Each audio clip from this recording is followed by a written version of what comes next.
Thank you for joining us for our monthly webinar series from Local Market Monitor, where we take a closer look at this month's National Economic Outlook, which was written by Local Market Monitor's founder, Ingo Windsor. For those of you that don't know Ingo, he has been analyzing real estate markets for over 30 years and is a graduate of MIT and Boston University. He is not your typical economist and has a knack for taking complex data, extracting what is important, and providing unique insights and tangible guidance on real estate markets. So with that, I bring you Ingo and his insights on the economy. Thanks very much, Carolyn. Every month we look at the latest economic data to see what they can tell us about real estate markets, where they are now, and where they may be headed. Our underlying premise is that you make better investment decisions when you have a better idea of the economic forces that affect supply and demand. This month, we'll again review the situation of the overall economy, and then we'll look more closely at the growth of the healthcare sector.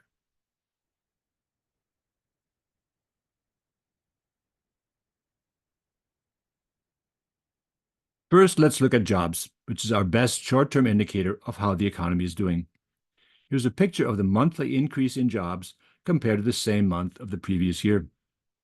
Although news reports focused on 250,000 new jobs in September, which sounds like a lot, the change from last year was just 1.5%, lower even than last month. The trend of slower growth continues, and as we've said before, even this low rate is mainly due to continued rehiring rather than to new jobs that drive the economy forward. The economy is actually doing worse than what we see here. So let's have a look at the situation in the various sectors of the economy to see where new jobs might come from in 2025. Although fairly small, the construction is one sector where jobs have been added at a good rate, mainly in non-residential construction, things like schools, data centers, and distribution warehouses. That's likely to continue. That's likely to continue. In the manufacturing sector, there is zero growth and not much prospect of a turnaround.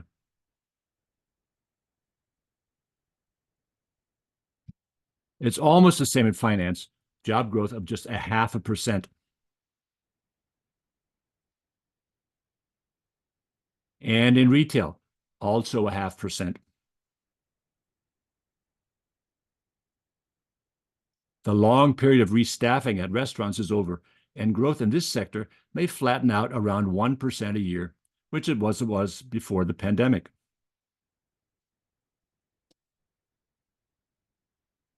Our best guess of actual economic activity comes from the large business services sector, which provides services that all other businesses need.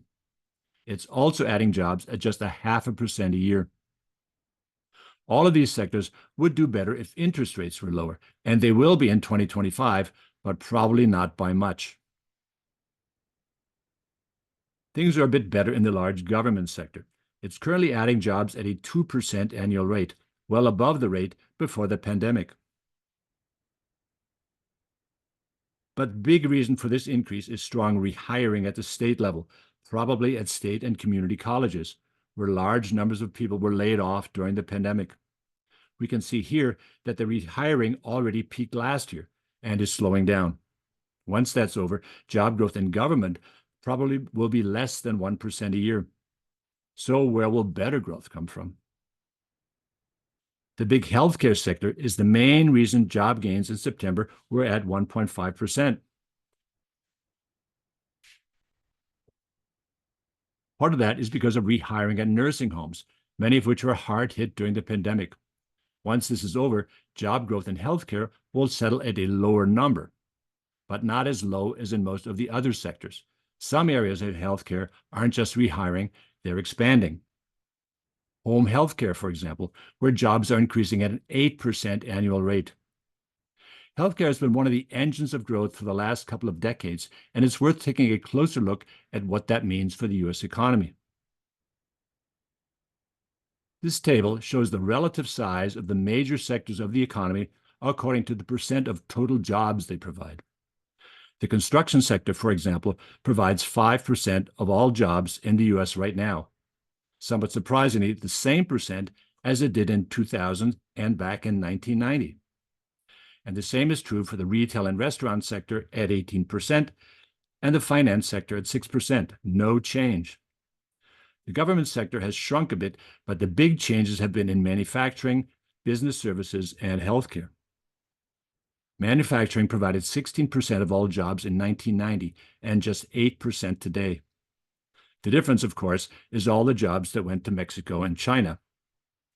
On the other hand, the business services sector grew from 10% of all jobs in 1990 to 15% this year, as companies outsourced more of their functions, increased their use of computers, and used more temporary contract workers, almost 2.5 million of them.